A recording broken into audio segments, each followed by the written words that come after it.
I love this formula. So it started in my line, and now I'm so happy that it's in Morphe too, because I truly use it every day. Yeah, there's so many shades, and now I feel like I use all of the Morphe 2 Wondertints. Like, they're so good, and I love all the shades. Yeah, I switch off every other day. It's either your shades or the Morphe 2 shades, but today I'm using Morphe x Maddie Ziegler. Pinky swear. And I'm using the Morphe 2 Dream shade.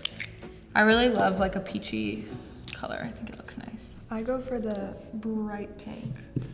I feel like it's got a very youthful look to it. It That's does. like my favorite.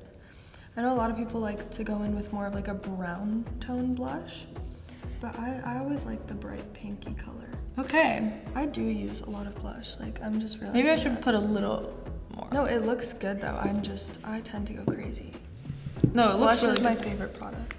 It really like changes the way your complexion looks so much. Like, it instantly makes you look so awake. Oh no, now I'm like a little too much. The peach looks really good though. Thank you.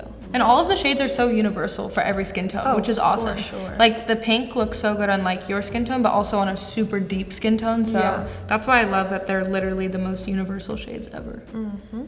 Another thing about your line was you had these little packages.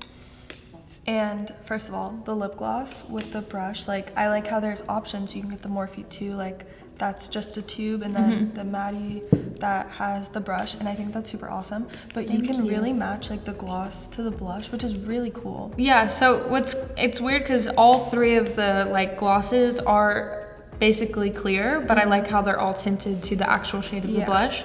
And it's nice because like these Wondertints also work as a cheek and lip stain too, so these aren't just for your cheeks. So it's nice to like layer them over, whether it be the Morphe 2 or my line. Like, I feel like they layer really well, and they don't come off like too cakey or too layered. Like, they're really natural, which is nice.